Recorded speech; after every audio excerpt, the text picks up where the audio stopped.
Мынау Жалалиддин Руми деген ғалым айтады, қандай болсаң өзің, жан дүниең, адамдарға солай көрініп жүр дейді. Қалай көрінсең, солай жүресің дейді. Оны бұзуға хақың жоқ дейді. Сен намазхан болып көріндің ба, енді хақың жоқ тас болып көрінуге. Хақың жоқ, Құдайдан қорық. Өткен сен намазхан деген атың бар. Мына кісіні танимын, мен намазға өткенде бірге болып қалдым ғой деп бір көрініп қалдыңыз ба, енді оны қағидадан бұзуға хақыңыз жоқ. Нәпсіңді тәрбиелеп, балаңды емес, өзің тәрбиеле. Сөйтіп солай көріну керек та сізге намазхан болып қоғамда иншалла. Сөйтіп сізді көрген достарың, палчандарың сізге қарап бой түзей бастау керек қой. Негізі мынанікі дұрыс негізінде. Мойындау керек қой, жігіттерде өздері жеке сөйлеседі ғой сен көрген кезде. Ашығын айтайын, ауылға барған кезде баяғы класстардың бәрін жинап аламын мен. Олар мен кейде жақтырмайды, бірақ мен бәрін тауып аламын оларды. Бірге оқыған класстас достарым ғой мектепте. Мен біліп тұрмын, ертең Құдайдың алдында олар мен жағама жармасады да, мен қазір айтпасам. Біліп тұрмын, олар мен сөзім жараспайды қазір өмірімде. Бірақ мен өзімнің миссиямды орындауға тырысам да, әрі дос ретінде, бауыр ретінде, оған мен жанашырлықпен айтам. Сөйтіп бір жетіде ауылда жүрсем, жақсы болып қалады. Күніге кездесе бастаймыз, күніге әңгімеміз өзгереді. Мен кеткеннен кейін тағы бір жетіге шейін байланысып жүреді олар, телефонмен хабарласып, қалай жақсы жетіп алдың ба, бәрі дұрыс па? Бір жеттен кейін связь үзіледі ғой. Олар да звондамайды, мен де звондауға уақытым болмай қалады. Мен түсініп тұрмын, өйткені орта жақсы емес та оларда. Сол үшін бауырлар айтарым, намаз басталамай жатқан кісілер, орталарыңызды өзгертіңіздер. Адам болам десең, ортаңды өзгерт айналайын. Қандай орта? Мына намазхан ортаңға келіңіздер. Имамға келіңіз, сізге ортаны Алла тауып береді. Ғалымдар айтады, сондай ортаны тап сен дейді. Сол араласып жатқан достардың ішінде болашақта балам осы сияқты болған қалайсың ба деп саған сұрақ қойса, сен ойланбай жауап беруің керек дейді. Мен балам мына имам сияқты болса екен шіркін.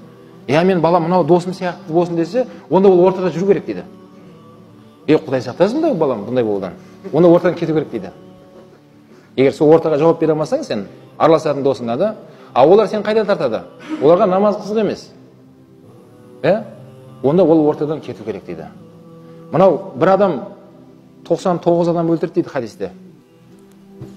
Болған жағдайда ол. Сөйтіп, үміттеніп әйтеуір дін жолындағы ұстаз деп келеді, сұраған ғой. Алла мені кешіре ма деген ғой. Не істедің десе, өте үлкен күнә істедім дейді. Не істедің десе, 99 адам өлтіріп қойдым дейді. Оны естіген кезде адам шошып кеткен ғой. Кет бар, менен сұрама оны. Құдай кешірмейді сен, не деген оңбағансың деп. Оған ондай сөз керек емес еді. Несі оянып кетіп, сен 100-ші болды, онда өлтірді дейді. Сонымен цифр тура болды да, 100 болды бәрі.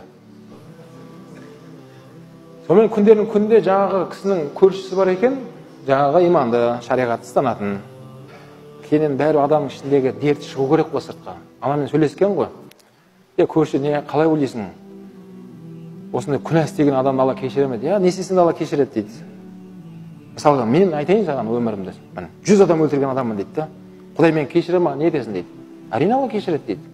Сен шынайы тәуба етсең, тәубаның есігі әлі ашықтыр дейді. Сен әлі жаның үзілген жоқ қой. Сен тәубаңа келсең, Алла бәрін кешіреді дейді. Сөйтті ана кісіге уже үміт пайда болды да. Алла кешіретін болса, онда мен бәріне дайынмын, не істеуім керек дейді. Жаңа көрші соны айтқанда, ортаңды өзгерт деген. Өйткені сенің ортаң жақсы емес, оңшың бандиттер дейді, бас кесерлер. Олармен жүзе берсең, ертең тағы да екінші цифр басталады одан екен. Сосын сен ортаңды өзгерт, сен бұл ортадан кет деген. Сөйтіп қалған өмірімді басқа ортадан өткіземін деп, сол басқа ауылға кетіп барады, жолда жаны үзілді дейді, жаңа кісінің дейді.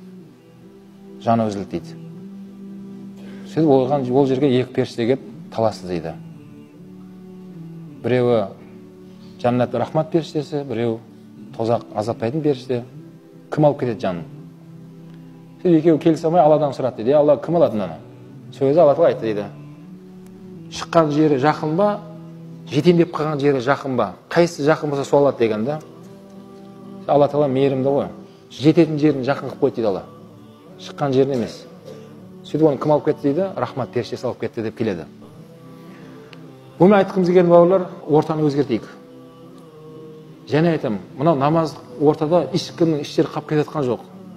Мен түсінетінім, намаз оқымайтын адамдар бізден тағы бір 2 жыл алдында кетіп баратса, айтатын едік та, біз 2 жыл қалып баратырмыз енді.